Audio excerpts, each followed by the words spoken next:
me. So No, I yep. mean, especially this band. Period. Basically, I cut my teeth on long travel because of this band. Yeah, I mean, so it wasn't that bad, but I really wanted to see what was going on. So that's why I figured we could talk about that a little bit. And I was telling Maddie that about these crazy guys that were in a truck. So I have to talk about them. All right, I'm on the document from last time, so I obviously fucked up and grabbed the wrong document. Oh, okay, I see a folder Oh yeah, go up to the folder. There should be another one. and it's podcast agendas. Yeah, just so you know, I'm recording this so we can. Joe had an idea. Posting these things on on our YouTube channel after the fact. I don't have a problem with that. All That's right, what so I said. We so need a YouTube just channel. just letting you know that anything you So don't say can and can and will will be be used. used against you. Yes, in a court of law. What is Google Drive? What the? I thought you knew. Yeah, Are you there? yeah. I'm just saying not now, maybe later. It's This is shared. really like, It is shared with you, and I can send you the link unless you are already there. just send me the link again. I don't know what the hell I'm Oh, doing. for goodness sake! That means I can't cuss as much as I usually do. There we go. I just sent. Um, I also have created a little bit of a, I don't know what you want to call it, storyboard or a broadcast set, virtual set for our podcasts here, I and it's very hackathon, but it's working. Are you looking at it? Yeah, I saw the folder thing bullshit. So yeah, I said it. Well, I have my video up. I needed something to represent you, and at short notice, that's all I could find. God, give me a break. Yeah. All right, I'm waiting for this document to load in. All right, there we go. Do you have the questions in? Okay, I see. Okay, I'm getting there. That All right. big pace there, Joe wants to talk about that. That's our setlist game totals. Yeah, So that's good. yeah. Anthony was talking about that That's of all in time, Florida. yeah. Yeah, I'm surprised he's not number one. He's won it a couple times. Yeah. Look at Crush Live up there. Look at I know that B-Rad, guy. I know, right? Not bad. Um, I gotta do. Is this the order, or what do you want to talk about first? You want to talk about Atlanta first? Okay, I see. Sure. I mean, maybe Tulsa. We had 3 shows, right? It was the Box Center, Yeah, then Pelham, and then Atlanta. That's what we've got since our last podcast. Yeah, definitely add all that shit in. I love Google Docs. yeah. This is pretty neat. I didn't know how they worked. First time I used it last week. Church. And One doesn't count. we'll talk about it during the podcast, but we're on Stitcher now, too. You ever heard of that? I saw you retweeted it, and I was like, "That's so awesome!" I've been looking forward to that, and I have no idea what Stitcher is. So Stitcher is a mobile app first and foremost, but it's essentially a podcast app. So it's its own directory, much like iTunes is. Okay. But it's apparently real popular with the kids nowadays and has great mobile support. And so they even include like widgets. So instead of using I like our current player that's embedded with the podcast episodes, but in case we ever wanted to change it, we can do it through Stitcher. They also have cool metrics. iTunes doesn't tell us shit, and I have to actually look on the web server for stats, but Stitcher will actually tell us how many plays and whatnot we get. That's cool. I like that. And Randy Regan, you absolutely can use the chat. It's not like we're only looking at Twitter. It's all good. Yeah, yeah, that's fine. I'm not over there now. I'm on the dock. I'm really in the wrong. I need to put these two things next to each other. No, I don't. Joe, how you looking, Joe? I'm just looking. I'm sorry. Joe, Is he Broseph, still there? Joseph. He is not still there. I'm actually going to bring him back in. You bring him back. I'm just reading over the questions real quick. Do you agree that Minnesota has more lakes than Florida? No, it does not. We've been through this many times. It's not even close. It's embarrassing. We've been through a lot, Jake, but you haven't always been right on a lot of things we've been through. Yeah, Florida has the most lakes in the world. In fact, I'm actually in a lake right this very second.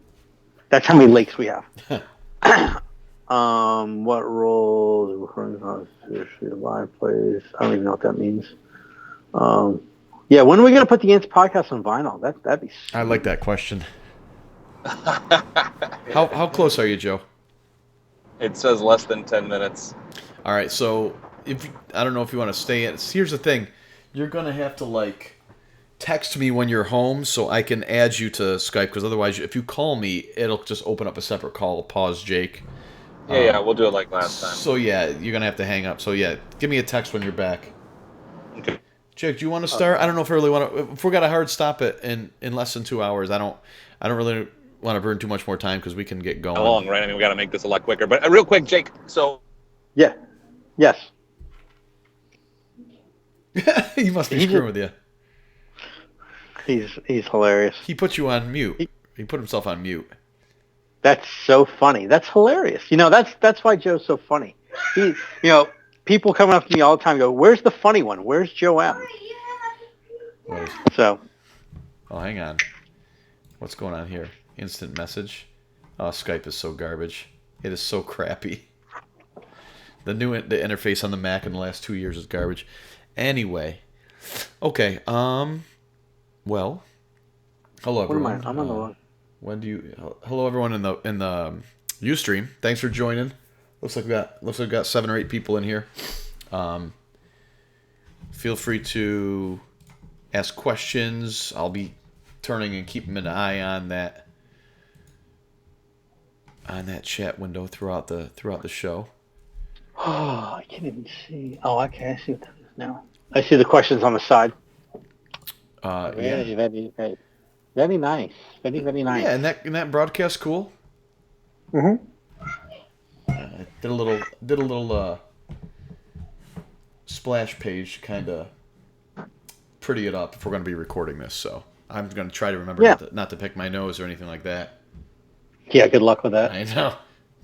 Well, I'm drinking a Lucid Silo Saison right now. Lucid Brewing Company in, believe it or not, Minnesota. Minnesota? I'm not kidding. Wow. This is brought to you in part by the wonderful state of Minnesota and their very, very few lakes. That's funny. I did not do that on purpose, but I wish I had, actually. That's pretty good. Hey, you know what I had up in Atlanta? I couldn't believe it. I told you I don't hardly drink anymore, but I had to get it. They actually had Star Hill up there. Oh, well, they would have it over here if someone would be willing to ship me.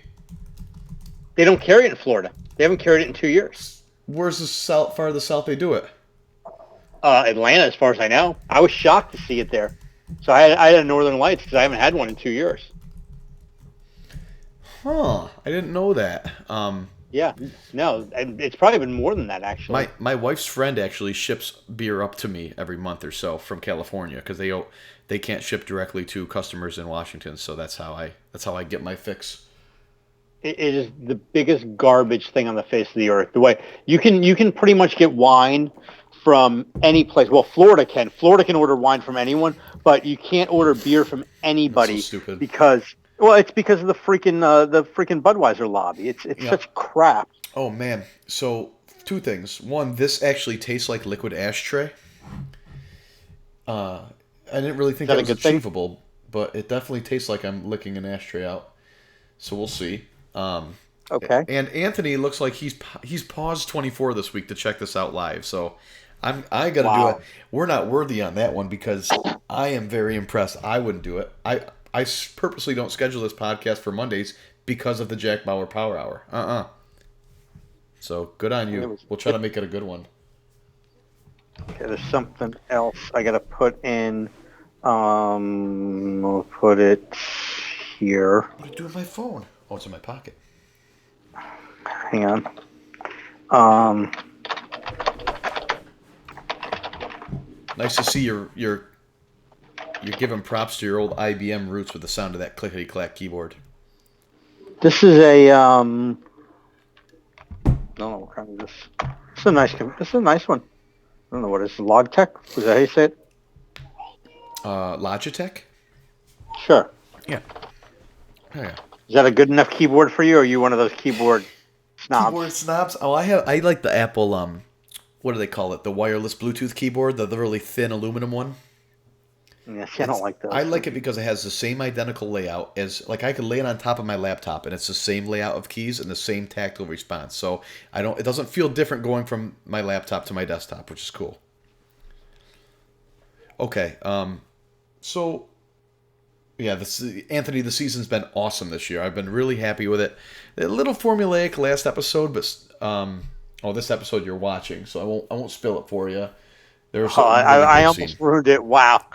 I was just about to Yep. say something. Yep.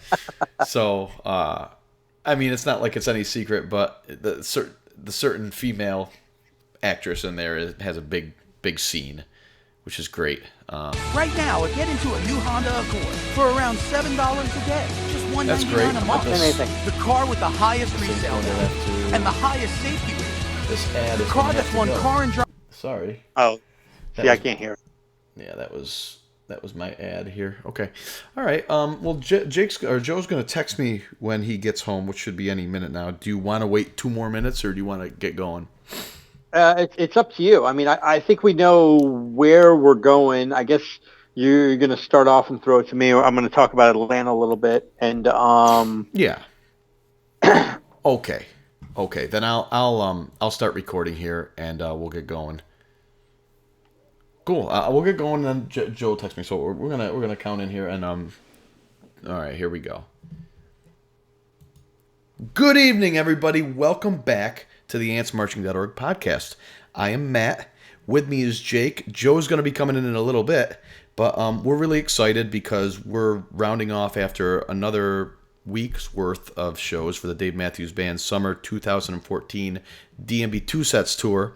And this is a special episode because one of our own, Mr. Jake, actually was at Atlanta, and he did one of those last-minute things, which I'm sure so many of you Dave fans are appreciative and understanding of. Jake took a 7-hour jaunt over to Atlanta.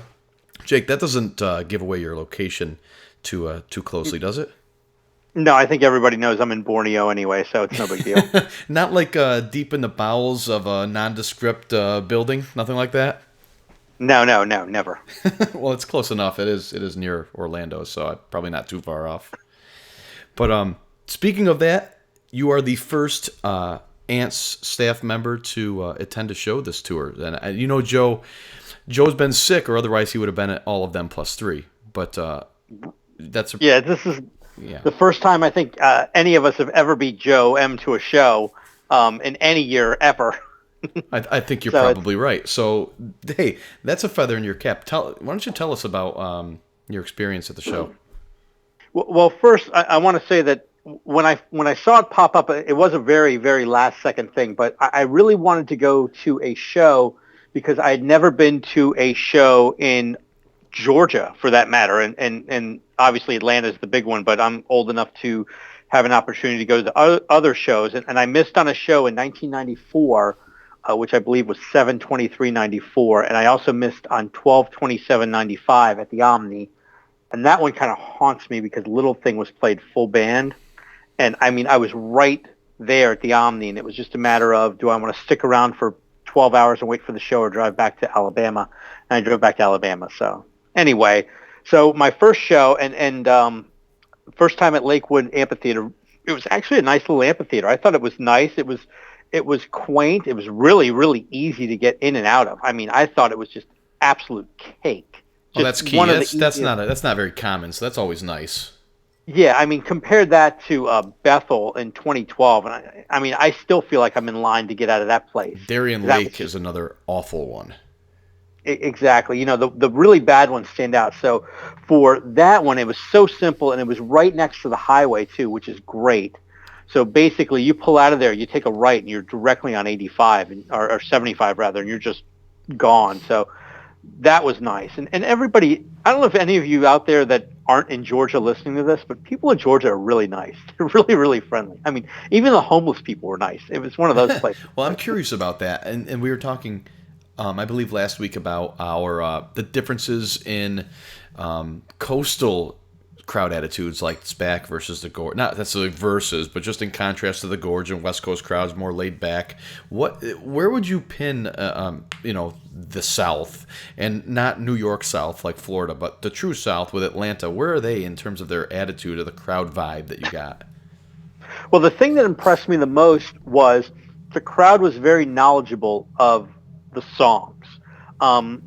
as you probably already know, most people out there already know, I'll Back You Up and Pay for What You Get both made their debuts in the acoustic set, and they both got a pretty good reaction. I would say Pay for What You Get was better known than I'll Back You Up, which may be a little surprising to the people out there listening that, obviously both of them if you're listening to this thing.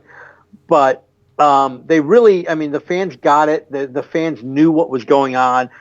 Well over 98% of them understood that Dave Matthews Band was the opening band and they were playing an acoustic thing. I mean, there was a few fans that were straggling in that were kind of shocked when they heard people talking about it. But they had a good knowledge of everything. And like I said, they were friendly. Everybody was nice. Everybody was really, really drunk, but everybody was really nice. And overall, it was one of the better crowds that I've seen at a show. A lot of dancing in the aisles, and I felt actually bad for the security, especially around where I was, because they were really trying to keep people under wraps, but it While was a still bit letting of them a have mess. fun, right? Yeah, I mean, the guy that was on our side was a younger guy, and he was really trying to let people have fun, but at the same time, I mean, at one point, like late in the show, there was like 35 people all crunched in within the first 3 rows behind the pit, just right there dancing, and he was just kind of like, okay, look, people, you got to get out of here now. This is crazy. Speaking of the pit, But did you get railed? I did not get railed. In fact, that was the most packed rail I've ever seen, a pit I've ever seen in my life. I mean, think of like a can of Vienna sausages when you open it up, and it was tighter than that. I mean, there was no room for anything. Was it a I sausage mean, fest, is what you're saying? it was like, I mean, crazy, crazy packed, like silly packed, like nothing you've ever seen before. Well, we It, all know it you're was not one for hyperbole, so I'm going to have to take your word for that one. I mean, I couldn't even. It was. I'm trying to put it in perspective of another pit where I've seen. It was smaller than the West Palm Beach pit, so it was probably on the small side as far as pits go. West Palm Beach pit is not very big, Right. so it was not a big pit, and it was probably oversold. I don't know That was how, some. and I've never understood how anybody can do the pit. Maybe I'm just getting old, but I don't remember any time when I would have rather had a pit seat than reserve seats. Basically, because I like to know where I'm going to be. If I have pit seats, then I have to get in line again early. I can't tailgate really. I have to stand in line, and then the gates open. And I have to run in there and not even be sure I'm going to get a proper good quote unquote seat in the pit or a spot in the pit. That kind of uncertainty just gives me anxiety like you wouldn't believe. So God bless the people who do the pit, and it seems to be that everybody in there enjoys them better them than me. That's kind of my feeling on it. I mean, especially looking at that pit, and it just was. People had their hands up in the air because they were so close to other people where they couldn't put their arms down to their sides. I mean, it was like nothing I've ever seen before. But something funny happened on the way in. We were coming in, kind of took the back roads in because, as you know, my mom was from Georgia, so I know the place like the back of my hand. So I was taking the back roads around to the amphitheater, and these guys were in a pickup truck, and everybody in the pickup truck had these white T-shirts on that said "I" with a little heart, Dave Matthews Band on it. And these two guys were sitting on the back of the pickup truck drinking a bottle of champagne, just passing it back and forth among each other, drinking it. And as you turn in the venue, obviously there's a police officer there, directing you in. And as soon as the guys in the back of the truck saw the cop, they just put the bottle behind their back. I'm like, yeah, that's going to do a lot of good right now. I mean, really. Did you happen to catch the brand of champagne? It wasn't like Dom or anything, was it? No. It was like Corbel or something like that. It wasn't anything that I would, if they catch this and they want to say what it is, it may have been better than that, but it wasn't anything that I recognized. Well, let me tell you this. I've had them both, lucky enough, and I would probably take 15 bottles of Corbel I could purchase for the price of one bottle of Dom. I would take the 15 bottles of Corbel. Just for whatever reason, maybe my palate for champagne's not that developed yet, but Dom is not worth what they charge for it. Not in my opinion. It's one of those things where you have to try it once and then say, Okay, now I've had it. Now I can tell everybody I've had it. But yeah, I agree with you. I think I've had maybe two different bottles. I know I had an 86 once, and I don't know the year of the other Oh one. And my. I mean, I could sit there and say, oh, yeah, it was great. But I mean, I had the 86 one probably in the 90s. So what was I going to say? That's the Best champagne I ever had. benefits of being a baby boomer. You can say things like that. Thank you. Yes, I remember 1986. I remember it well. I was Yeah. I was in high school and you were in diapers. I was gonna say I had a great 5th birthday. God, So that's how okay? So the show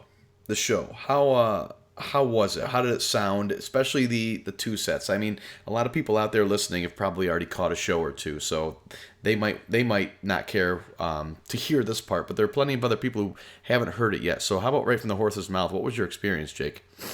Well, the thing that I noticed was that the crowd was completely attentive. Everybody got it. Everybody was listening. I mean, I even turned around, walked a little bit out, wanted to see what was going on in the lawn, like a couple of guys did on the first show that were tweeting for us. And it was apparent to me that everybody was in. Everybody got it.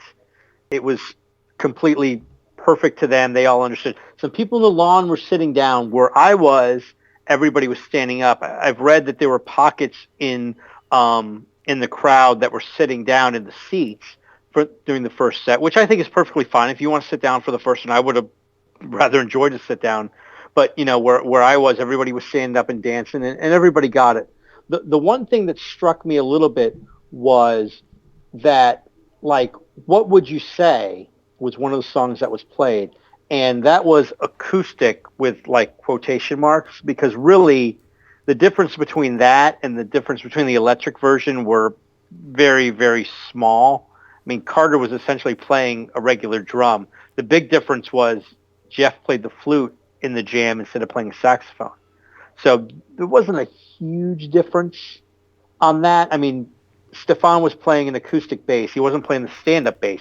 He played that on Pay for What You Get. He played that on I'll Back You Up, and also on Stolen Away. But he played an acoustic bass, which is, just looked like a regular bass if you didn't know any better. So that kind of surprised me a little bit, because I thought they were going to look a little bit different. I'd already heard a couple versions of them playing the earlier songs, but that was the one thing that stood out in my mind. I was like, that's kind of not what I was expecting. Well, that's But what if I could jump definitely- in, Jake, that's what I was kind of, I don't know if the word's worried about, but was kind of concerned with when we were first talking, what's this going to be like? I was worried that a lot of these songs weren't going to be a whole lot different, but it sounds like, with the exception of What Would You Say, I was proven pretty wrong on that. Everything sounds pretty different acoustic. Yeah, I mean, it was. Well, Tripping Billy's kind of sounded. I'm trying to. I'm trying to think of how to say this. Tripping Billy's didn't sound like I expected it to sound. However, I have heard and listened to the Yoshi's tapes so many times that sometimes you get a little jaded on what you're going to hear. The Like I was saying with the What Would You Say, I was kind of thinking, even though I'd heard a recordings of it before, I was thinking to myself, I wonder if they're going to slow it down like Dave used to do during the 1996 tour, where he played like a slowed down bluesy version of it. And they didn't do that. So it still sounded fine. I still like the song.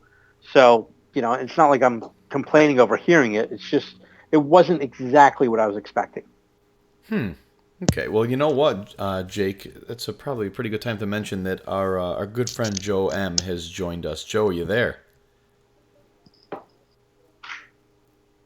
Joe, are you there? Well, looks like I'm cutting this out of the production, but he bailed, so okay. He's very shy. He is. He can be. All right. So Hey, I'm Greg. sorry to jump out on you there, Jake, but we can get back to the show. So Pay for What You Get and I'll Back You Up, back to back. Did you get that stunned vibe sound? I mean, for me, I was just floored. This is my 50th show, and really, it's my first I'll Back You Up. Technically, I've got two, but I saw a show in 1994 where it was played, and I was long gone by the time it was played. So I can't really count that personally, but in my aunt's stats, it'll say I've seen two. So for me, that was a big thrill. I was like, okay, I finally got a chance to hear it. And it's surprising how well two slow, soft songs work back to back acoustically. Everybody's completely in it. There's no drifting of people like you would find a little later on in the electric set. It's just people are there, people get it, and I think that was something that was impressive to me, is just that everybody got it. Well, I think that's what I was bringing up in an earlier episode this summer, was that I think, not that I'll back you up or pay for what you get would be a problem for people, but I still think it wipes the slate clean and allows you to have a different level of tolerance for certain types of songs. Like 3 slow songs in a row in the electric set would probably drive most fans crazy, but in the acoustic set, it's more of a laid back, acoustic style, I suppose, right? And I'm much more amenable to hearing some slower, jazzier songs, and not necessarily needing the adrenaline rush during the acoustic set of it. Well, it's funny you mentioned that, because just about an hour after they played those, maybe a little bit more than that, they played Proudest Monkey, Satellite, and If Only back to back to back. And, those are 3 slower songs. And, Proudest Monkey still gets people like that. Satellite always going to have people screaming for Satellite. But I was actually happy that If Only got a fairly positive reaction, which is a lot more positive than I thought it was going to be. Because I actually like that song. I think it's a pretty good song. And Proudest Monkey? It went over a little. No, If Only. Oh, If Only. Sorry. Yeah, I've got enough Proudest Monkeys in me. Me too. I was feeling it a lot in 2010. Really, really liked them in 2010. We got that one in Charlottesville, as you well recall, in 2010. And I was like, okay, I've got it. I'm over my Proudest Monkey itch now. Well, you're going to get Satellite with it. And not that Satellite's not a good song, but it's also one of the, just like Proudest Monkey, I've had my fill of it, and now I not only get one, but it's a twofer, and it's going to eat up 10 minutes of the set. That's kind of my thing on it. And to be completely candid, I've never been a Satellite fan from the beginning. Never really liked the song. Oh, I see. So for just hearing Proudest Monkey is just like, oh God. Now I got to hear stupid Satellite, and everybody's got to look up and down and all around and all that jazz. But that's just me. People like it's fine. You can look up, you can look down, you can look all around. It's okay. Ultimately, I don't think it's any of our business either way. But yeah, you can look. Oh God, Joe, are you in with us? I need somebody to pile on Jake with me. I'm late to the party, but I'm here. That's what I like to hear. There we go. Let's start from the beginning. Yeah, okay. We're now can really start. You didn't miss anything. We were just BSing, and Jake was basically killing time telling us about his experiences at Atlanta. But ultimately, from what I gather, you really enjoyed it and were pleasantly surprised by the engagement of the crowd. I was. I was very happy with the crowd. I was very happy with the set, even though by hardcore fans' standards, it was derailed late in the show with an ending that a lot of people don't want to hear. But I was still happy with the show overall. I liked it. I know we talked about this in the last podcast about how everybody hates "Shake Me Like a Monkey" now. And I can tell you that the Atlanta crowd wasn't much different than everybody else out there. I mean, it seemed like they closed the set with it, and people were just like, okay, I'm out of here. And I noticed that some fans stuck around, and the show actually ended about 10:48, somewhere around there. So that's 12 minutes of time left over for another song. And those that have been to a lot of shows know that usually the band plays up to 11 and sometimes even a little more. So there were still fans sticking around thinking they were going to slide in another song at the end, but they did not. Well, that was it. Did you see the what do we call it, the show flow graph for that show? I don't think I looked at it after I entered my stats, but if you will let me talk slowly while I maneuver through the page. Oh, no worries. I'll start going for you while you get there. But the show starts out, just the acoustic set is off the charts. It is almost universally acclaimed. It's almost right up at the positive 1 on average for everybody. Stolen Away, I mean, here we go with it's been 7 shows and probably people are already sick of Stolen Away, regardless of the fact that it works really well acoustically. But I was going to say, I mean, it sounds good. Yeah. I mean, I'll be honest with you. It sounds good. I actually gave it a 0 because I wasn't crazy about the tail end of it as much as I love Rashawn. The tail end of it really got a little sublime for me, but it absolutely works. So I mean, it really does. I mean, that dips down and it's still a positive 0.5, so it's still liked. And then it shoots right back up and essentially pins at 1 for the remainder of the acoustic set. It starts to dip down, Proudest Monkey and Satellite dip. No surprise there. If Only's not really well loved there. Drive and Drive Out is very popular, as is Squirm and Say Goodbye. And then the show goes in the tank. It goes down. Actually, go ahead. I'm sorry, but you were saying Squirm, but Squirm is actually on the downside. Oh, you're right. You're right. That's Say Goodbye. Say Goodbye. That's the popular one. Yeah, that's something I noticed. It's just, but yeah, I was surprised by that. Good, but yeah, Say Goodbye. Good old Say Jimmy Goodbye, thing. right. Jimmy thing takes a dive. It comes back up temporarily for Gray Street and the Needle and the Damage Done, and then absolutely goes underwater with Shake Me Like a Monkey. And not whether you were there or you weren't there, you hated it, apparently. A negative 0.81 out of the worst you can get is a negative 1. Yes. So that's got to be the lowest we've probably seen a rating for. Yeah. Now that's for people. That's for everybody. And actually people that weren't at the show actually had it at only -66. So that means attended users negative 0.913. That's about as close to -1 as you can get. Yeah. And that's for people that were at the show. So they must have went home in a great mood. But the show was good. I mean, it was really good. It was. I mean, it's got a nice rating at Ants right now at the time of this because it fluctuates with how many people vote. It's sitting at 4.25, which is completely respectable. There's nothing wrong with that. I mean, I would see a 4.25 show every time if I could. It's just the strangest thing. Jimmy thing started, and if you go over to the download section, just download the show, or just download that Jimmy thing. You have to hear the crowd moan, just like when it starts. Can I take some credit for that? Well, the funny thing was that Dave didn't sing, so when he didn't sing the first verse, it was like, oh, okay, hey, if we're going to do this, let's all just jump into it and start singing along. And it sort of turned the mode of the song. And the song really turned, and people got into it. So I was kind of laughing. I was like, boy, maybe that's the trick. Just don't sing, and everybody will start jamming to it a little bit. I mean, it really that's. But one of the things that really Jimmy started going down for me in the early 2000s. It just got really bloated, and one of the things that drove me crazy, and I know a lot of the crowd, at least initially, really liked this about what Dave was doing, but that whole scat thing, I can't stand it. It might work 1 out of 10 times, randomly on some song, but the Jimmy thing was the worst offender of it, and he did it every time, and it just turned into garbage in my opinion.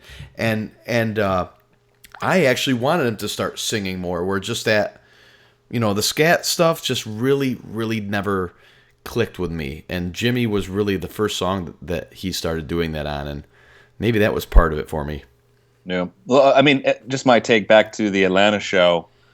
If I didn't know any better, and I saw this set and the way that it ended, I would think my synopsis would be Carter has an issue. Carter is sick. Carter is got is sore or something, because Dave's solo song to probably one of the fastest songs that DMB can play, and they end 12 minutes early. To me, it seems like they're trying to get off the stage quickly, and doesn't seem like Dave, because Dave did a solo song, so somebody else in the band, and the only other one I can think that is that critical is Carter. No, because they've done it every night. Was it hot every Jake? night? Was it hot down there? It's Atlanta. It's always hot. I mean, I'm used to seeing shows in West Palm Beach in July, so I mean, I was ready to wear a sweater there. But I mean, it was 88 that day. It was like down in the probably about 70, somewhere around there by by the time the sun went down, I mean, I was comfortable. I didn't have any problems. But no, I don't think it's that. That's what they've done every show. I don't think you can say they haven't added anything. They haven't added an extra song. A lot of shows this year have ended early. It's just they're kind of sticking with the set, and that's all there is to it. The thing that you're going to notice, though, and remember this, you SPAC people, is they didn't take the stage until 7:29, and it's supposed to be 7 or 7:15. As the word was getting around in the crowd, people were saying, no, they're actually taking the stage at 7:15. But they took it at 7:29. And Dave made a couple jokes about he's got people there. If you don't know, his wife's from the area or something like that. So, I mean, he does have people there, I guess. But they took the stage pretty late. So keep that in mind. You're going to see, I think, that progress as we go further on in the tour. What time did you say they came on about? 7:29 p.m. Eastern Standard Time. Wow. That's kind of annoying when they say on stage at 7 and then, off at 8:15, back on at 8:45. Did the second set still start at 8:45? Actually, it did. They were done at 8:16, I believe, with Stay, and they were back on at 8:48. So 45-minute acoustic set. Yeah, roughly. That's about. I think they've all been about that, somewhere between 42 and 48 minutes or so. Something like that. Right around there. It's like 7 miles on the elliptical if you're scoring at home. That's your scale. It's my scale. That's when it's time to get off. And the acoustic set's done. That's it. I'm done.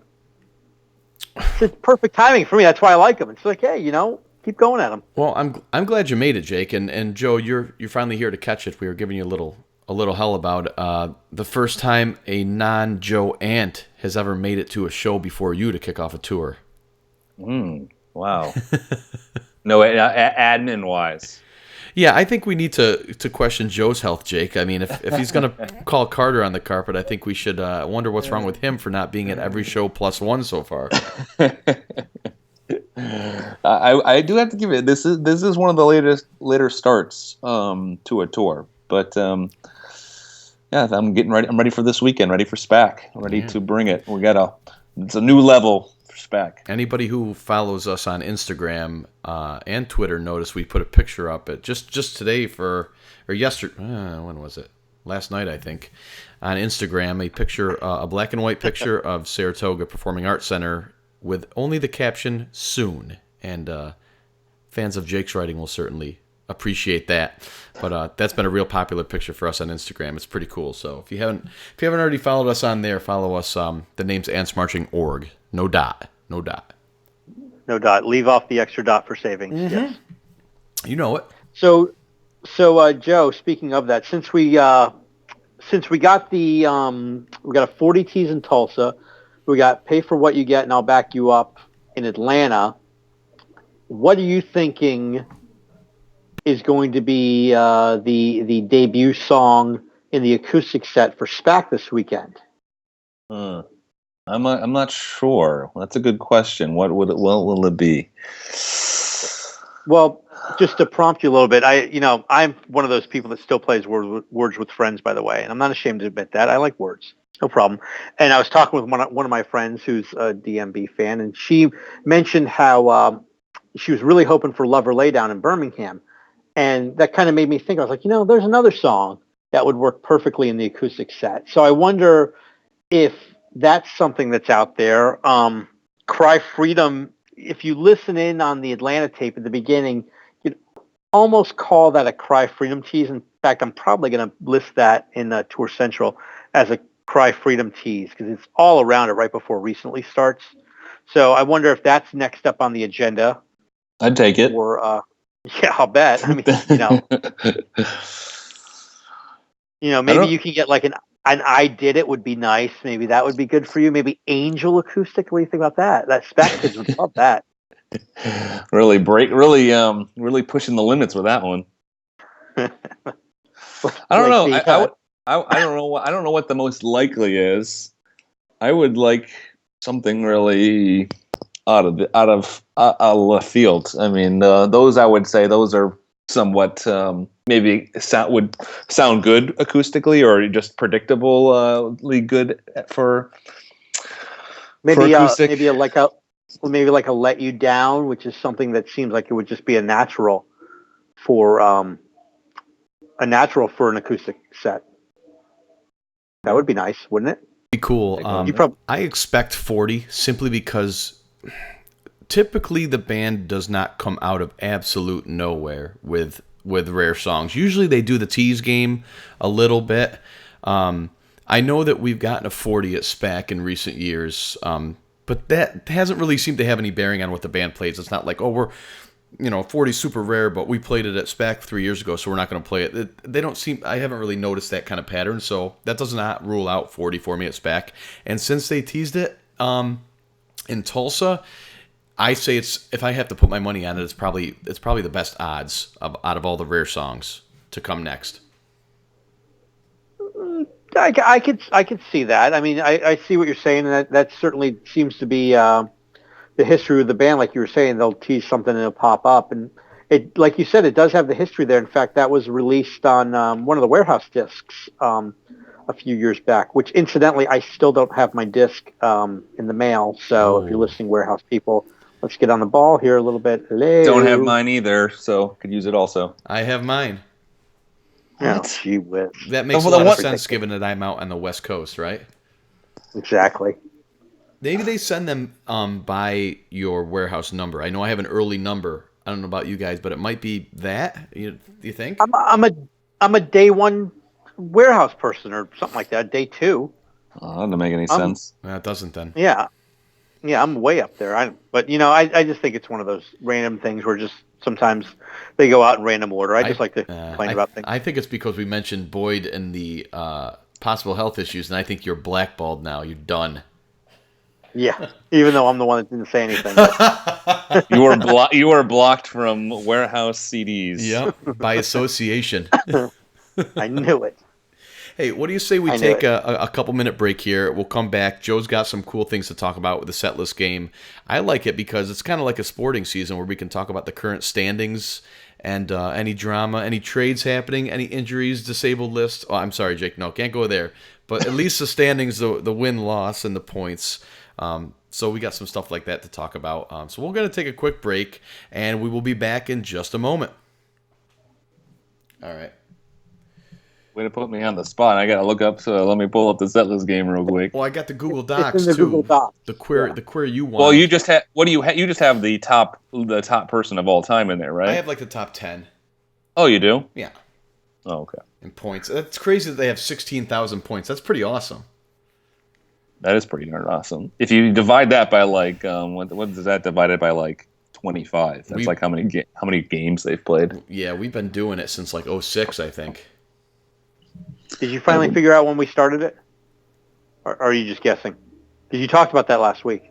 Well, we don't know when we started it. We could probably find that out. Historical. There's an older tours link on there, isn't there? Yeah. Yeah. Should be. Let me go to past tours. There's the link. It goes all the way back to, holy shit, 2002. Wow. Wow. So that's pretty much the beginning. Joe is absolutely right that it was the beginning, and I thought this site was well into its... Dude, I don't know how that's the case. I mean, we started the damn thing in 01. No, we didn't. We started in 02. Oh, you're right, January 02. Wow. Yeah. Yeah, we started it on Dave's birthday because I won't say anything else because it's going to appear on YouTube. So anyway, we'll just move on. Anyway, I almost said something I didn't want to say. What is this? What was that? That was Rory beating up Reese while I walked by the TV microphone to grab another soda. All right. Well, let's get the TV speaker. Bush League shit under control. Ouch. So. Gosh. People. Tell you, if they weren't tax deductible, I'll tell you. Daycare over there. Just so you know, Jake, in case you're not watching the Ustream page, you have a shot of Matt, you have a shot of Joe, and Joe, do you see the shot of Jake on the broadcast? Is that what that is? I was wondering. I know what it is, but I didn't know it was supposed to represent Jake. I needed something to represent Jake, so it's a sheet music of Fool to Think. I like it. And Math24 calls out, aptly named Math24, did the math and realized that the first night's acoustic set was indeed an hour and 15, and the rest have been just under an hour. So, I guess... It started late. I mean, what's the total? That's the only one that started on time, too. Oh, it Well, it started, started on on semi-time. Right. Well, semi-time. It started like at 10 after or something like that. Oh, okay. It started a lot sooner than Atlanta, I'll tell you that. Joe, do you have everything you need for the set list game? Let me just double check. I'm recording this too, by the way, so we can possibly upload it to YouTube afterwards. That's why I'm not saying what I could say. I just want this one. Okay, and then in this. Okay, I think I got everything I need. All right, cool. All right, we'll 34, 25. We'll count back in. All right, guys, we'll count back in here. Counting back in from 34. Counting back in from 3, 2. And welcome back to the antsmarching.org podcast. We are here full bore with Jake and Joe. We're having a decent technical night now that we've got everyone together, so we're glad you're with us. Ants Plusers, thanks for being on with us live and listening and watching and tolerating, essentially. That's probably the key word there. But yeah, so we talked about the tour so far, well, the last week, essentially. 3 more shows in the books, 2 of them on the antsmarching.org download area. The latter 2, I forgot to mention this. I wanted to bring this up in the first part of the show, but I guess no better time than the present. Tulsa has not been posted. Now, background disclaimer, taping rules, you're not supposed to ask for a show sooner than 2 weeks after it has happened. And this is not an ask, but our tapers are just so fantastic about getting shows out and getting them out quickly. We did see a couple shows not make it out last summer, and it is Oklahoma, which I wouldn't, if I had to name hotbeds of Dave Matthews Band fanatics, I probably wouldn't have Oklahoma up there at the top of the list. So was the show taped? A taper. There was a taper, and rumors swirled about that, and I don't really want to speculate on what it was, but apparently it was taped. So, I mean, hopefully it'll make it out one day, but that's about the best we can come up with so far. It's surprising nowadays because it seems like everything in the universe is recorded or archived or captured, and it's just funny to think that modern day, with the technology we have and the fan base that this band has, that a modern show would go quote unquote lost, essentially, unrecorded or not captured for eternity or for historic, Well, that would be the fan recording, and nothing would be happier probably by management than to have a recent show that isn't taped by the fans that they could release to the masses. So, I mean, it's definitely recorded. You got the band and the crew recording every night. It's just a matter of if they release it or not. Yeah, but that's happened before. I mean, that was the Memphis show from 2008 wasn't recorded, and that was allegedly a very good show. And it still hasn't made it out, and management still hasn't released it. So, maybe one day that'll make it out. But I know that one, for a fact, was not recorded by fans. And I want to say there was a few last year and a few in 2012. At least 2. Well, I suppose you could always slam that Live Tracks vote button on our on the page in Tour Central for the shows that have not made it out, and maybe Red Light will take notice and give us a Live Tracks release. That would be nice. Yeah, I'm looking at the Memphis show now. I know it was crazy hot. I remember I had a friend that went to that show and said it was like 195 degrees there or something like that. It did have a Willie Digger, which is sometimes a little shaky. But it's a pretty good show, actually. Burn Down the House, which I like. 41. Sledgehammer. Everybody likes Sledgehammer, right? How about a little Smooth Rider? Anyone? I hope somebody threw glasses on the stage. Well, what we were going to kick off the second segment with was the set list game, and we went back and did a little research, and I think Joe said in a past podcast recently here that he believes we had started doing the setlist game right about when we kicked off the site in 2002, and I don't think, if you had to put a gun to my head and say put money on it, I would have said 2005 maybe. Well, we went back, and the very first tour that we did the setlist game for was the Dave Matthews Band Spring 2002 tour. So that's pretty much right after we opened the site. I don't remember. I programmed the first iteration of the setlist game. I don't remember doing it that early. I thought that it was well into at least a second iteration design of the site, like version 2. No, that's a version 1 feature. So pretty cool. Joe's been doing a lot of the 2 sets modifications, which are not trivial. I'm certain that took quite a bit of work. Knowing what a pain it was to program it for 1 set. The 2 sets had to almost involve a rewrite. So, Joe, good on you. First of all, I really appreciate that.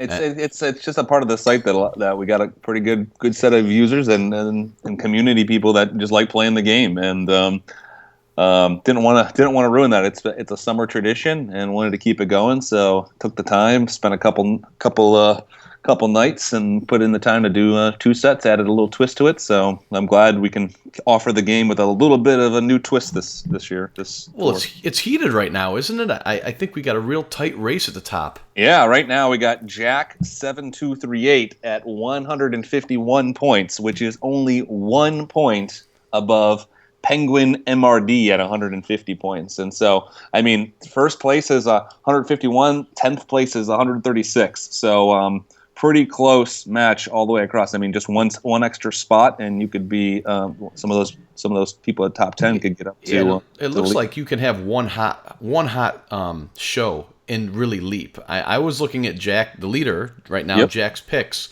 and his first 2 shows he scored 21 points apiece. His next 2 shows, he went 40 and 42, and then back down to 27. So he's riding a couple of real hot shows, whereas our second place member right now, Penguin, is more balanced. His high is 37, his low is 24. So he's a little bit more measured, but it just goes to show you can ride 1 or 2 hot shows and really jump up in the charts. Yep. And now that we have 5 shows under our belt, hopefully over the next week, which won't be this weekend because I will be at SPAC. But I will start adding top 10 ranking for just those that have only played 5 shows. Best 5 show score. So it's not too late to join. You don't have to play the full tour and try to be the top of the entire tour. If you just want to play some select shows, just be really good at the select ones, and you can make the top 10 list on as little as 5 shows. Yeah, and we're not quite sure how it's going to shake out yet, but historically we've given away some stuff, whether it's merchandise or copies of the shows of that tour on CD over the course of the years. We've given away some stuff, so we haven't decided or landed on what that will be. But the winners of those things, basically, the top score for 5 shows minimum, the winner overall, we just know that the prizes are there to be had, so it's not too late to jump in and play. Yep. Yeah, and so we had one little takeaway from our podcast last week, and just kind of came up as like, you know what? We've been doing this for a while. I wonder who the all-time high scorer is for the setlist game. Well, we crunched the tally, we done the numbers, we took hours and hours and hours. Not really. And we've determined who the number 1 all-time scoring setlist player is on the site. Actually, we figured out who the top 10 are. But I would like to give a big, giant shout-out with 16,682 points to Jep How 41. JAPAHO 41. Congrats. That's amazing. 16,000 points. Do you know how to pronounce that name, Jake? I was waiting for you to read that name because there's nothing more awkward than reading usernames or Twitter names and saying out loud. And just looking at that first one, I was just like, oh, this is going to be the greatest of all. Yeah, we're going to have Joe read off birthdays in the next podcast and sneak him some choice names. Birthdays? Oh yeah. Whose birthday is on the day? Oh, geez, that'll be crazy. You've seen really crazy usernames. But yeah, congrats to JAPAHO41. Congrats on the most points ever on the Sutless game. Close second, 16,023 is Ants Frequenter Crush Live in second there. So that's pretty nice. That's pretty good. Frequenter. And then just rounding out the top 10, it's oh geez, I don't know how to pronounce it. Mufu. Mufu is number 3. HBK Tony B at number 4. Heartbreak Kid. Yeah. The Warehouse 418. Then TR The Game 53. Ants Dancing 1. DM Fan 100. Here's another long timer. And You Seek Up an Emotion. Congrats. I think that's everybody. I like that last name. That's a pretty creative name. You Seek Up an Emotion. You know, battling the character limits, being creative like that. You know, another one that just signed up recently, Antsmarching. You guys noticed that, right? I thought that was tremendous. Basically ants, but spelled like your aunt. Oh, I thought that was tremendous. That's my new favorite user. So congrats to those that are all-time set list top scorers. Probably have to keep that tally running over the years, maybe in a place where you can view the top 10. But thanks for playing. Thanks for the longevity from you guys. And like I said, never too late to start and jump in now. This is the year to gain a lot of points. It's been 12 years. What do you think, Joe, about doing something like a Ant Setlist Game Hall of Fame, where the record for most points in a show? Or, I think we could do a Hall of Fame and we can have winners from each year get inducted into it and things like that. I think that might be a good idea. There you go. I like it. Yeah, we can have a little Hall of Fame, top 10 list of all time. And like you said, yeah, best single show. Come up with some other kind of most spots ever. Just so you know, we can start fresh. There will be testing for steroids and performance-enhancing drugs. Yes. So, you Barry Bonds of the DMV Setlist game, get out. Not welcome, not interested. Yeah, any cheaters. Which incidentally, we know when the game doesn't lock up when it's not supposed to. So, yeah, we do throw those set lists out, and it usually happens about once a year where one game just won't be scored because something will mess up with the flux capacitor, and the next thing you know, someone will go, I'm just going to change all my picks and make it the entire show that just got played. So when that happens, we just toss it. Yeah, that one time the Gahaxahogan got mixed up with the Framistan, it threw everything off, and we had to ditch the scores. I remember because it was reconciliating all at the wrong gigawatt. Actually, reticulating splines and all over the place. I hate when that happens. Joe is so confused right now. I'm completely puzzled. I thought that's how it normally worked. Well, I wanted to mention a few other site features and remind. Our downloads area is off and running for the tour. All the shows that have been posted, save for the Tulsa one this year, are up there. They're available to download. They're completely free. Don't ever pay for live Dave Matthews Band music unless it is a live tracks release from the band. So 1994, 1997, I just uploaded a bunch of shows from those 2 years. If you're into the old sound of the band or curious or how different they sound 20 years ago, go grab some of those 94 shows. And 97 is a great year because it is right before these Crowded Streets come out. So you might have an opportunity to catch an early crush if you download some Dave and Tim stuff. Really interesting time for the band. So definitely grab some of those shows. We are also on Stitcher now. The antsmarching.org podcast is on Stitcher. Jake was asking what it was, and I wasn't all that familiar until recently. It's a pretty popular mobile app. It's free, but it's very much akin to the iTunes podcast app, where it's essentially a podcast directory. And doesn't mean if you're on iTunes you should go over to Stitcher or vice versa. You can get the same podcast in both places. But if you're already a Stitcher user or a Stitcher fan, we're now in their catalog. So go ahead and subscribe and favorite us in Stitcher if you want, which would be really cool. And again, we're on Instagram at antsmarching.org. So check us out there. Joe, I don't know how the cell phone coverage is going to hold up for you at SPAC this weekend, but hook us up, man, and log in and post some really cool photos from the shows. We got a number of us there that will hopefully be manning the social webs for you guys. Keep you posted on what we see different, what's new, what's hot, and we'll keep you posted. Awesome. So we have our little notepad up here that Joe, Jake, and I collaborate on, and I just got a note bolded by Jake here, so I'd be remiss if I didn't mention it. I've been remiss in mentioning this because the plans for the future are not yet set in stone. There's certainly a goal, but I don't want to be held to any dates or timelines, essentially. What's happening is the Ants Tour Central app for iPhone has a bug in it if you log out. And it has to do with the fact that it was written originally for an older version of iOS, and the later versions of the development kit to write apps don't support the older version. And to fix the old Ants Tour Central app and enable you to log in if you haven't logged in already would require so much effort on an old version that, and this is the kind that I don't want to talk too much about, it's better to use my efforts to write a new app, a proper Ants app. Agreed. That's under development right now. When's it coming out? I don't know. Yesterday. I wish. I just don't know. There's a lot of work. I've been working with Joe a little bit on it. We just kicking around ideas. The list keeps growing. There has been work done already on it. There's some prototypes, but it's very young right now.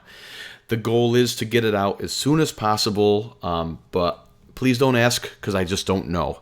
There's a lot going on, and unfortunately, it's just not, it doesn't take precedence over my job, things like the podcast right now, things like that.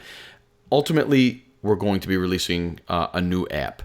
The Ants Tour Central app, if you have it installed on your phone, don't log out of it. Everything should work just fine at that point. If you log out, you will no longer be able to log back in and get your personal stats. You should be able to still browse Tour Central and check out all the shows. In terms of the Ants Tour Central app on the iTunes Store, I pulled it as of a couple months ago. Because of these problems, I don't want anybody buying an app that has known issues. So we've pulled it from the store. If you've already purchased it, of course, you can still download it if you've uninstalled it. But it's no longer available for purchase anymore. So there will be a new Ants iPhone app sometime, I won't even say soon, but somewhat soon. So that's what I wanted to talk about because Jake forced me to. The kids have been tweeting at the Twitter, so I just thought we would just tweet the Twitter, Twitty. Yeah, tweet. Secondarily, I know there's a lot of Android phones out there, and I'm sorry for all of your losses for those who use it.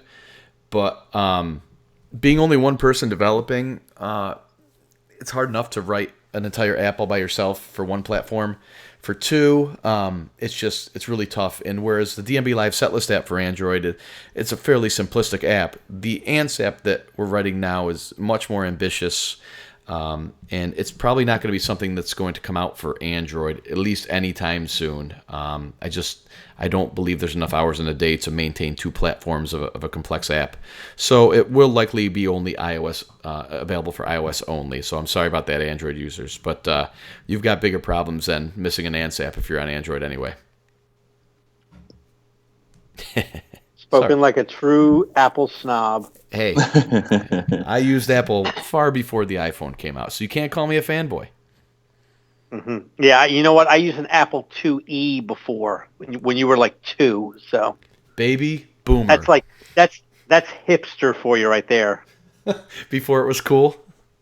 Yes. Well, good on you. So yeah. Joe, do you have anything to add there?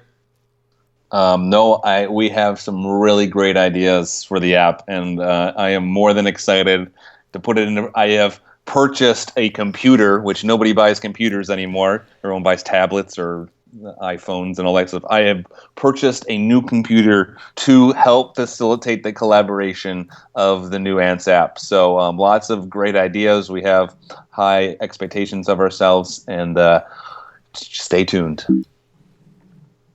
I like that. That's a good tease, Joe. So do you want to take one more short break and then jump on to the Ants questions for the podcast? Does anybody have anything else to add before we dump to another break? Actually, if you don't mind, I would like to take a short break and then go to questions after that. Well, that's a great idea, Joe. Thanks for bringing that up. Yeah, no problem.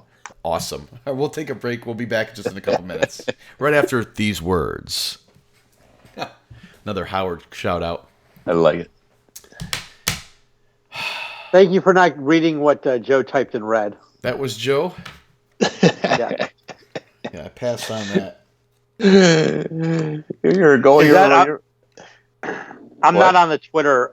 Is that all the questions, or did anything else pop in? There's one more Is anybody- from Patrick Tiggy that says, are there any venue in the U.S. the guys haven't hit yet that y'all would like to see them perform at? I will copy that into there. That's in the doc as well now. Does anybody have anybody that's watching along? If you have questions, ask them now. What are you doing? Oh, not you. Hey now. Hey now. sounds good. When you get close to the mic and you do a hey now, it sounds real good. Hey now. Yeah. I just hope the balance of the audio is okay. I've been watching the meter, and it looks like you and Jake are both very not too loud, but loud, and it looks like mine's way lower. But I don't have a pop filter or anything, and I'm just so nervous to get too close to this mic. It's got really great directional audio, but it can pick up a lot too because of that.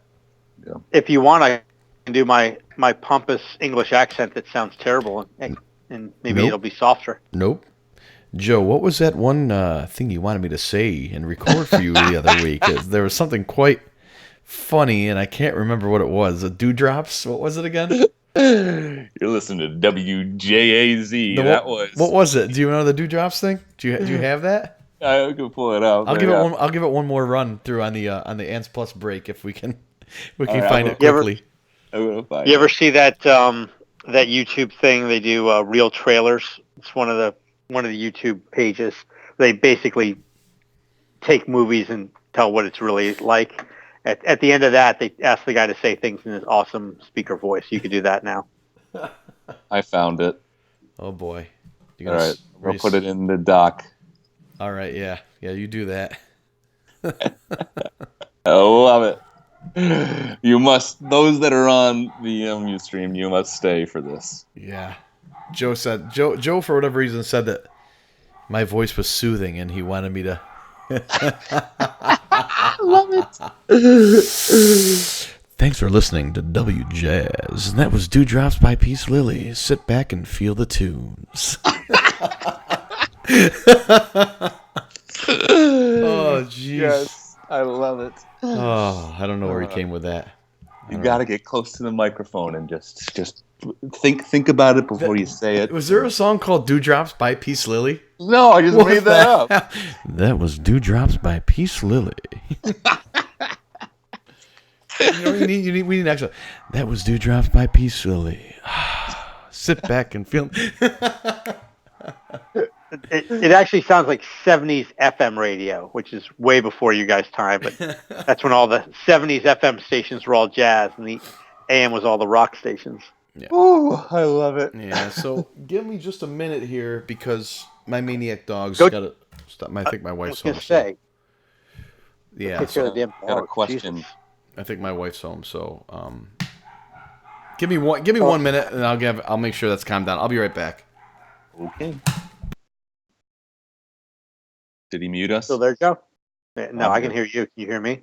I can hear you. So you going to SPAC? Where else you going?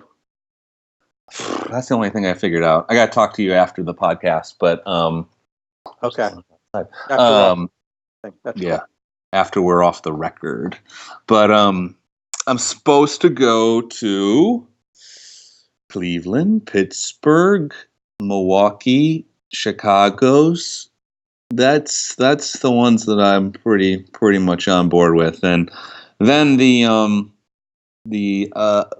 tentative list would be Deer Creek, Cincinnati, and Berkeley.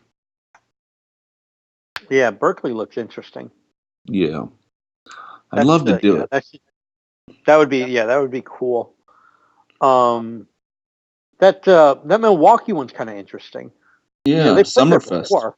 Yeah, way back in the day, back for like Horde Tour, I think, and just a long time ago. Yeah, I actually had that show on tape. I'm clicking on it now to see. I think I'm thinking of the '96 show. I had. Yeah, that's right. It was one of the last Rain, when they were doing Toy Soldiers and Rain, were the two songs they were playing in between Nancy's and Warehouse. That was the last Rain one. And that's the thing Really? that screws up. Yeah, that's the song that screws up the Tour Central, because the If I Only Had a Brain tease gets read as Rain. No. You just Yep. remind me of what would sound really cool acoustic. I'd love to hear Good Time. That'd probably be a good Oh acoustic yeah, I would one. love that. That would be very good. That's a good idea. What do It's you just think? kind of You want to jump back in? Yeah, when you're ready, go ahead. We were just talking about you. Do you want to keep talking about that, Joe? no. We can go to questions. No, we can go to questions. Well, if they end up playing it, just just give me credit. You want Make credit? make up a question. Hey, it's not on the public record, so no. If this makes it to YouTube, you might have me saved. We got a question from a Twitter YetDog number 41. He wants to know. All right, everybody, welcome back to the antsmarching.org podcast. We're just picking on each other over here. Joe wants something stated for the record. He thinks it would sound really cool to have Good Time played acoustically. So essentially, he wants credit if they do play it, and he wants no blame if they don't. So let's all remember that for Joe. Thank you. You're welcome. All right. Ritteroo asks, Ants Marching, Deer Creek used to be at the Gorge Alpine level, even getting three-night stands in 99 and 2000. Why is it just another stop now? Jake, what do you think? Yeah.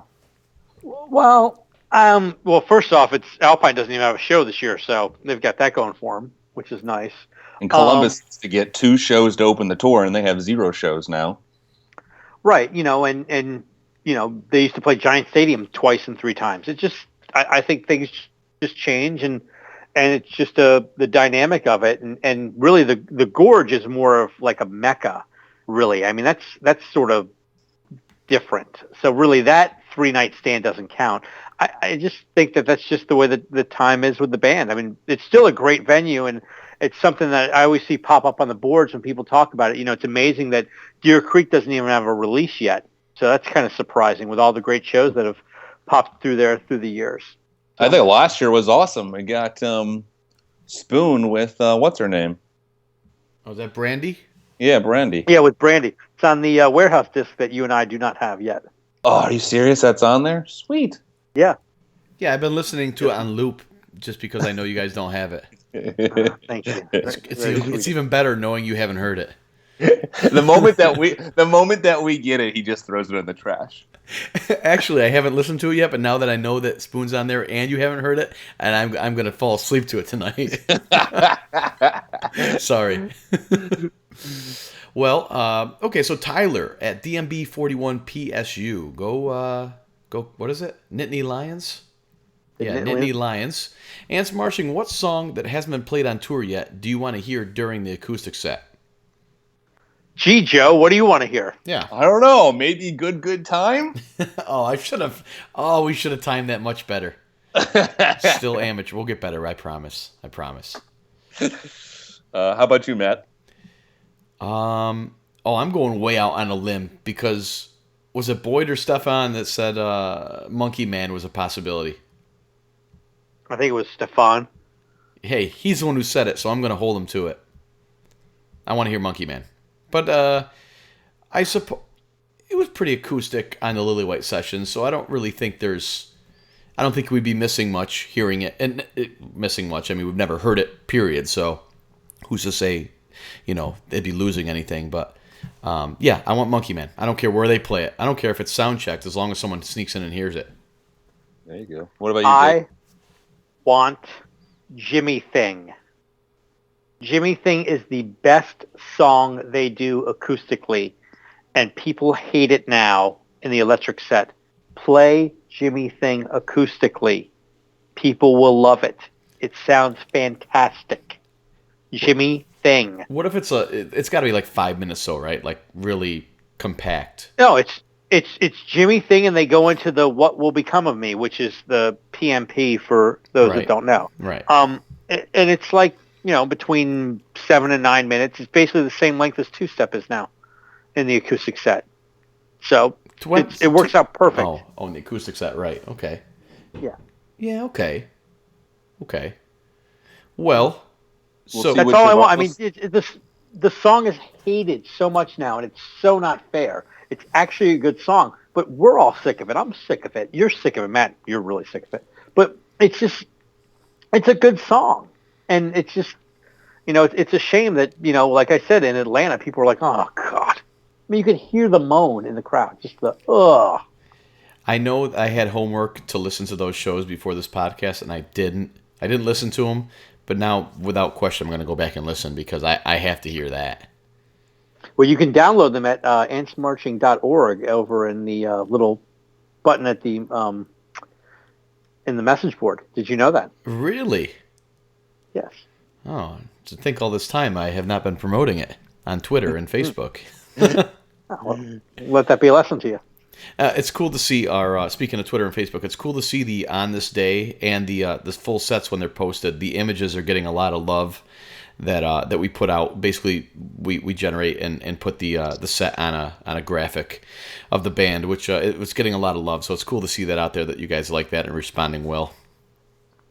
Yeah, thanks. All right. Well, yeah. Joe just highlighted a question that I liked. I'm glad you went there, Joe. So Robbie Idol asks, Ants Marching, I've always been curious, how involved is Dave and the band in selecting shows for live releases? Jake?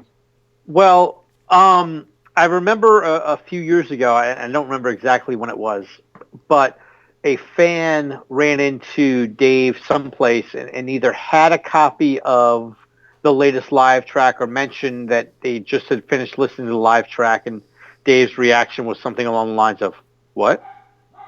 So, it would seem based on that maybe their influence is not great. However, I mean, at the same time, I have to think that ultimately it is their band, and I think obviously things have to run through them. So at some point they have to look at it and at least say, this is what's coming out. Now they might not remember it when somebody sticks a disc in their face and asks them to sign it, but I think that at some point they have to know everything that's coming out. How much attention they pay to it, I have no idea. They've got other things going on. Here's their involvement. They play a show and they say at the end of the show they go, "That is an awesome one. That should be one on the short list." And they don't see it after that point. That their love for the show or their like for a particular show just gets documented and then gets reviewed by those that make the final decision. And I don't think that they don't make the final decision. They just kind of take, hey, this was a band or crew favorite from the 2011 tour, and that's how it made the short list. And I'm going to even go on further on the other side of that and say that I doubt that they have much input at all, if any. I think the band's been touring for over 20 years now. Clearly, the energy that they have to they dedicate to the show on the stage. I think in terms of managing and running the day-to-day and making those kind of decisions, I highly doubt that any of them bother with it anymore. And that's not a knock. That's not to say they don't care. It's just something that at this point they're going out there and giving it all every night on the stage for the fans. And that's probably where it ends in terms of those kind of decisions, I would say. Jake, you want to slam dunk that, or you say maybe not? No, I kind of agree with you, but I think at the same time, I'm just assuming that everything has to eventually go through them. I mean, ultimately, it is the band; it's their music. So maybe a show could be set for release, and one of them could go, "Oh wait, I don't want to do that. I remember we all got food poisoning after the show or something." I'm just making something up, but I don't know what could cause them not to release a show, but I think everything's got to go through them. Now it might just be a rubber stamp and just go, yeah, sure, whatever, I don't care. But I think they have to know. Right. I can't imagine them not knowing something's going through, even if it's just a passing mention as they're walking toward the stage. Yeah. Oh, by the way, we're going to release everything from Remember Two Things. Have fun. Well, I think we got time for one more question. we got Zach at DMV Zeppelin who asked a question. He says, Ants, when will we release the Ants podcast on vinyl? So I will say this. I think that would be a first. I think it would genuinely be a first for a podcast to be released on vinyl. I think there's all kinds of distribution challenges involved with that. And the medium doesn't allow for long-winded content, so we might have to go double vinyl, like double 180 gram releases. We'd have to cut up segments. I don't know, Joe. What do you think? I actually have the answer to this. The podcast that we'll make it on vinyl is our 500th podcast. You'll see that on vinyl. Watch it for a store near you.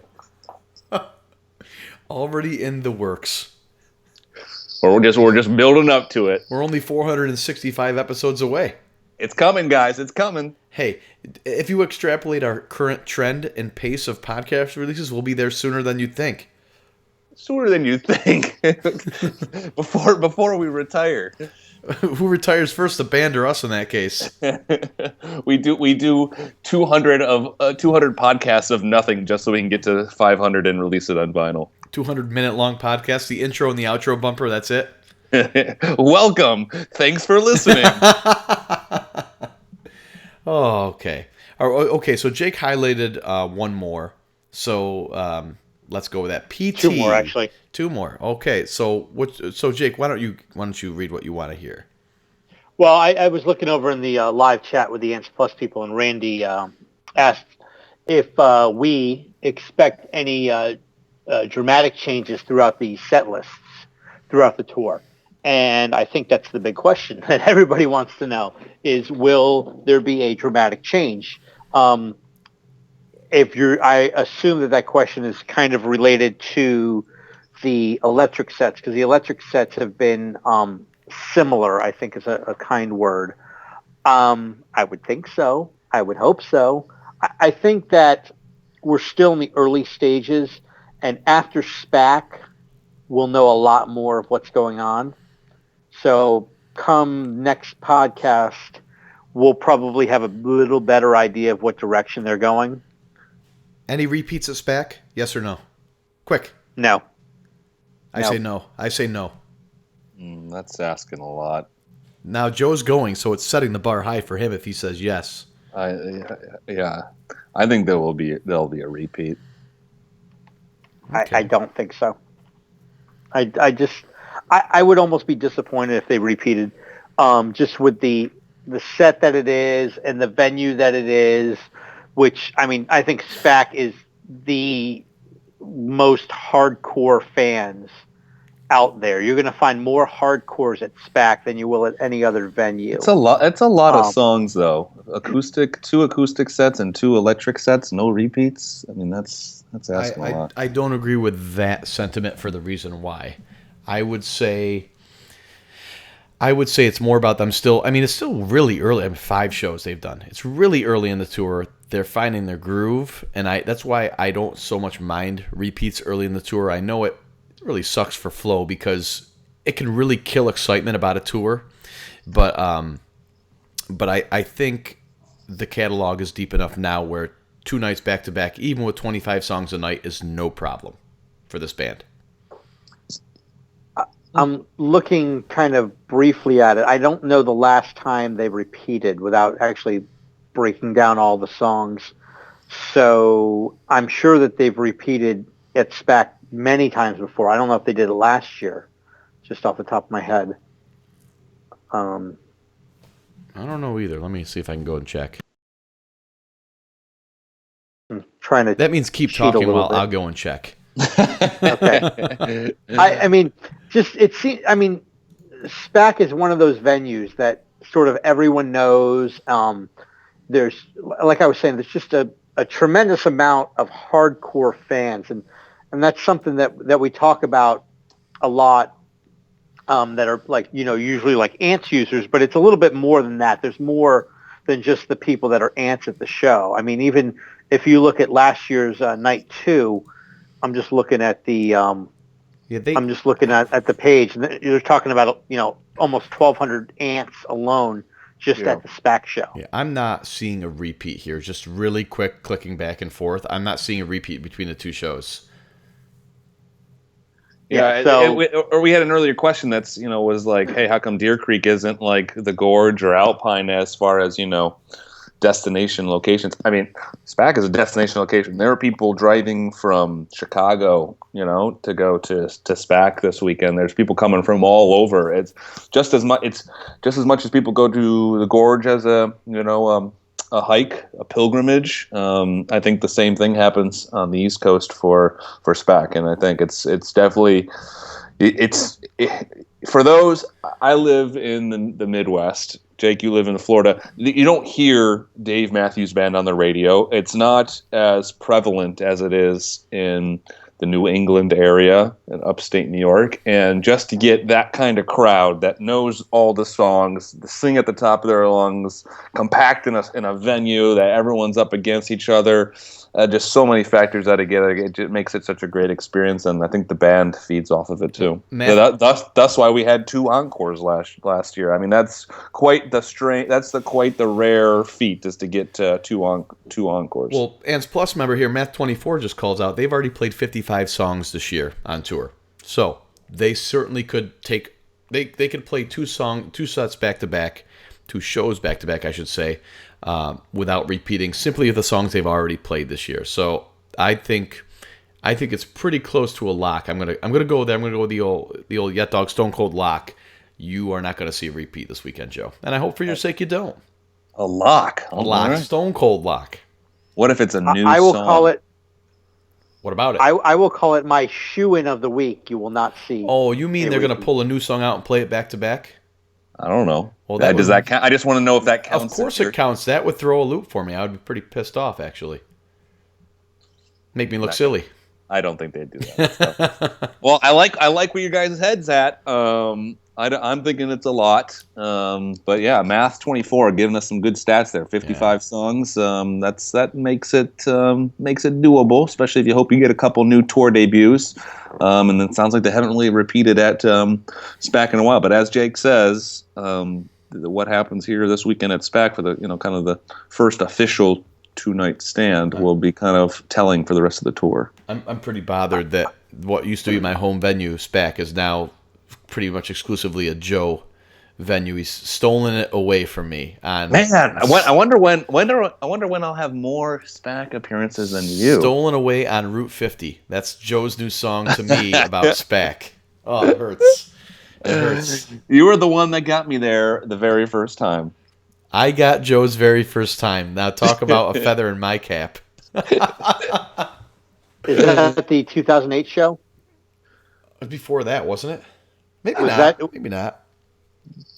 You're gonna make me look at my my personal tour stats and give you guys the answer. Yeah. If you ever posted on the boards, we could just click on your name and see that ourselves. But See your right there. posts are so few and far between. I just had Impossible to find. I just had a forum post milestone. I hit 10,000 posts when I posted the tour opening show download. And Jake, you're very right.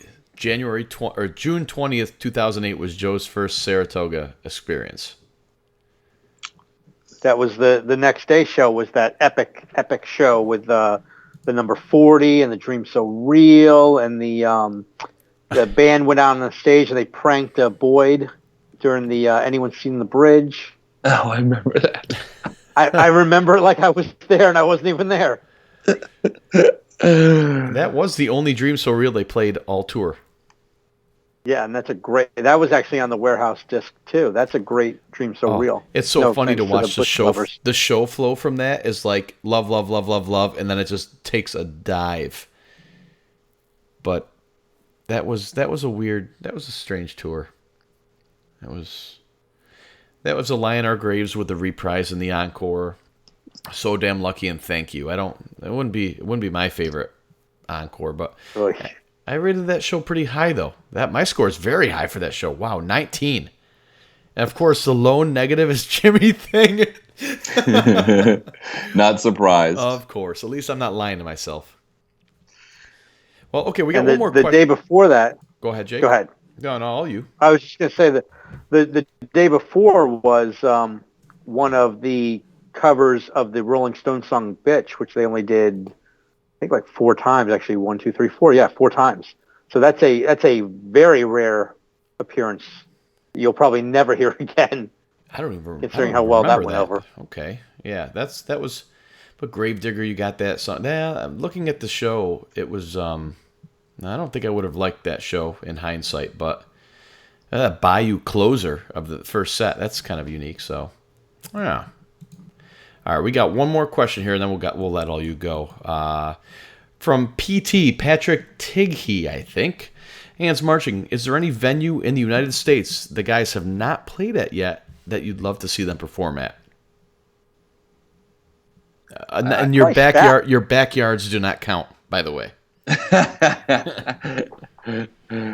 Or weddings or any of that kind of stuff. Yeah.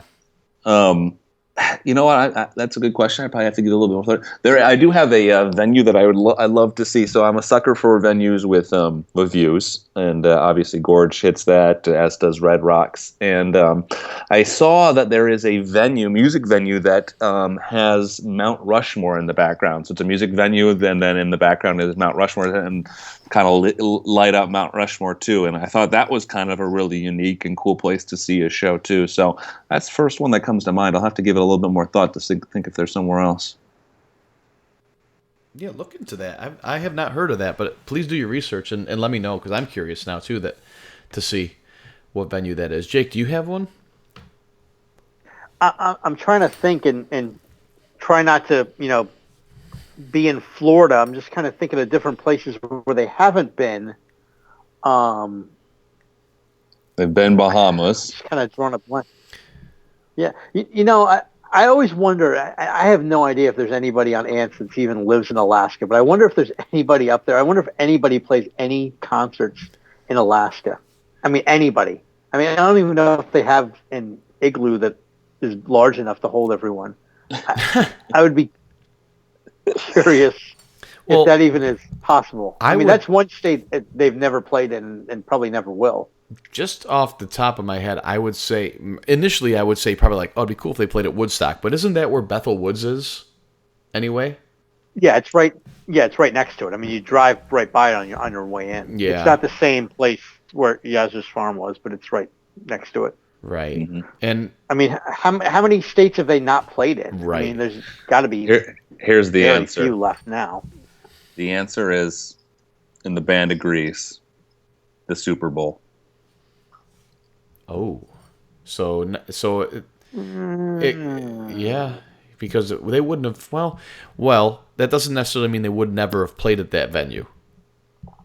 I mean, true. The old Giant Stadium is gone, so take that away. Even if they played at the Super Bowl this year, that would have been at a new venue. Yeah, most of the Super Bowls are at new venues. You're probably right, and I wouldn't be surprised to see that happen eventually. Yeah, it really should. I mean, they could pull it off pretty easily. It'd be great if they just went up there and played one song for 24 minutes. Well, and you're certain that Dave's not going to pull his genitals out or anything either. He's not going to pull any of that crap that some of these other artists do. I mean, it just every stereotype about the Dave Matthews Band playing songs that never end would just be so perfect. Just play 41, just 24 minutes, and just be done. Thank you. Good night, everyone. That would be awesome. Yeah, sadly, I feel like the only way the DMB gets to the Super Bowl is if they take a hiatus, which sucks. But it seems like that's the kind of thing. That's the kind of drama that they want for the halftime show. Somebody coming back, returning back to a tour, and then they always got to have some kind of guest performer, sit in with the band. So I don't know who that would be in DMB's case, but sadly, I feel like that might be the only way that they ever get to make the Super Bowl appearance. And I feel that some of these venues that we might come up with, they probably have played on their way up the ladder, essentially. Smaller venues, right? You'd probably think the smaller venue, I wish they play here.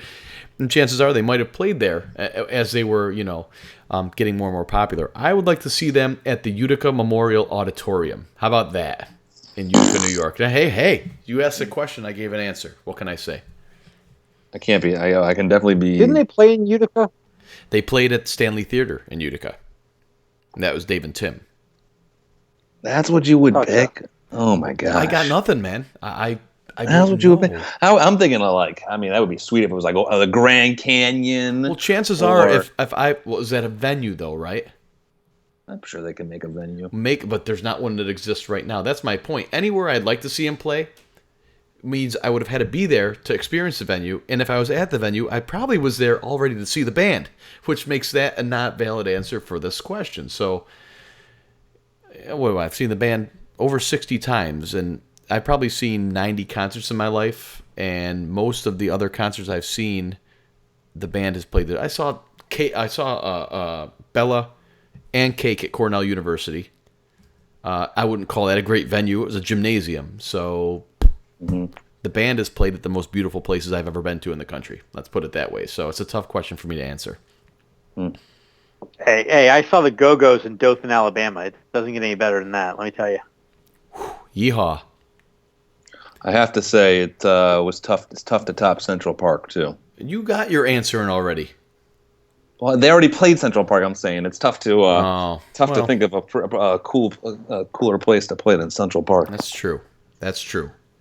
Well, if anybody else doesn't have anything, I'm going to do a quick exit because last time I apparently had the longest goodbye ever, and I didn't hear the end of it for a while from Jake and Joe. No, apparently I thought I also got crap about it too.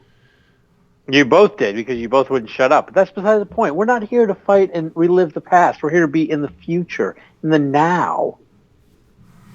Says the guy who took more abuse last week than I've ever seen.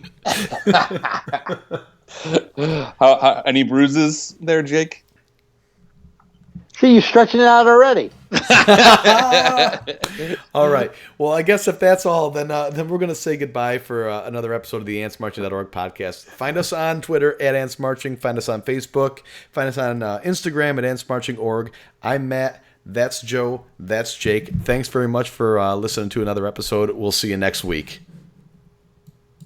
All right. That was pretty good. That's good. Small. So It went well. Are you still wait? Are you still recording for the YouTube? Yes. We're still broadcasting. You'll have to let us know when we're done. We can just close up some Yeah, let us know housekeeping when you're things. But for future, I don't know if there's a way that I can see your video because I pretty much found myself not looking at the camera because I had nothing to look at on the computer. So I probably just saw the side of my face. The people probably just saw the side of my face all the time. So. Sorry, man. There you go. No, you were fine. By the way, you were fine. But I haven't seen you anyway because my page has been frozen. So all I've seen is just Matt staring in one direction. I got I have two webcams, so I can go either or. Let's do that one there. So I can actually turn both webcams on and the broadcast one angle and Skype with you with another angle. Oh, you did put your thing in the picture there, took it away. Never mind. I just put it back. There you go. I like that because I was like watching the delay. I was responding to your video on the delay. So like 5 minutes in or whatever, you would like make some weird gesture, and then I would be laughing at it like 5 minutes later. So it was way out of sync. So if I can see you in person, I will do much better.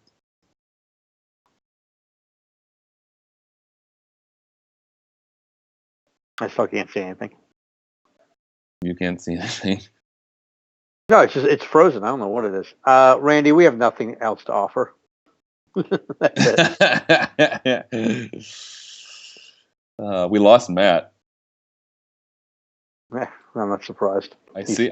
He's like jumping on and off on the video, like every 2 seconds. I can see him. I don't know. So did he tell you what your picture is up on this thing? Yeah, no, I could see that. Sorry. It started off fine, and I could see him talking, and everything. But when I flipped over to look at the document and flipped back, it was just frozen. I was like, whatever. But I said this last week before you were in. I've got like 30 tabs open on my internet. So I mean, I'm not surprised things are slow. Why close some crap down, brother? I'm busy. I'm a busy man. Yeah. Sorry, I was muted. Yes. I'm looking forward to that friendly. Oh yeah, crap! 10 minutes. We got 10 minutes. All right, so I'm probably gonna post this tomorrow late morning or early. No, actually on the East Coast, early afternoon or afternoon. I got a client engagement in the morning, so I'm gonna post it later on. Start my journey to spec tomorrow evening. Cool. Wow, that's nice. Early. Good for Yeah, you. Are you one day flying? early. No, I'm gonna. I couldn't figure out my schedule, and I'm just gonna end up driving. It's easier if I drive because then I can bring all my crap with me. He can. How far? And he How can far is that? do a podcast from his car too. 8 hours. How far was your drive? That's not bad. Yeah, it was about 7. I mean, we took our time. It's really more like 6.5, but we stopped and had lunch and stuff like that, and stopped on the way back. So we weren't in any hurry. Yep. Yeah, I think it's like 8, and So I'm doing after hours, so I will be driving very, very early in the morning or late night, depending how you look at it. All right, mofos. It's an easy run. I'm gonna. Did I tell you I went to the first Chick-fil-A, by the way? You know, that's right up my alley. Yes, it is. I'm gonna Very first one. I'm gonna bail. I'm gonna stop recording and stop streaming because I gotta get dinner before All right, anyway. stop So recording, stop streaming. good up, guys. Goodbye, everyone. Good episode. Thanks, Ants Pluses. Appreciate it as always. Yep. And catch you guys later.